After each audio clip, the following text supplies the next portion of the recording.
যদি হঠাৎ করে তোমার গাড়ির ব্রেক ফেল হয়ে যায় তাহলে এই ভুলগুলি কখনো করো না। নাম্বার 1, যদি গাড়ির ব্রেক ফেল হয় তাহলে কখনো চাবি বের করো না, না হলে স্টার্টিং লক হয়ে যাবে যার ফলে গাড়ি ঘোরানো যাবে না।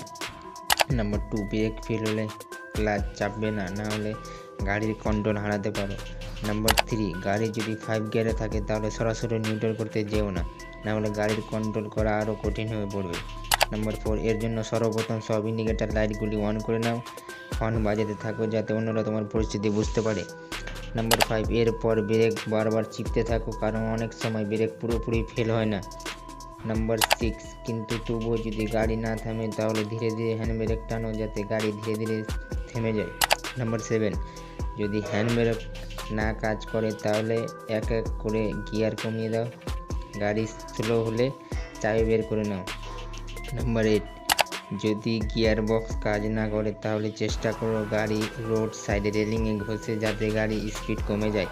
নাম্বার 9, আর যদি রেলিং না থাকে ফাঁকা জায়গা দেখে গাড়ি ঘুরিয়ে নাও, কপাল ভালো থাকলে বেঁচে যাও।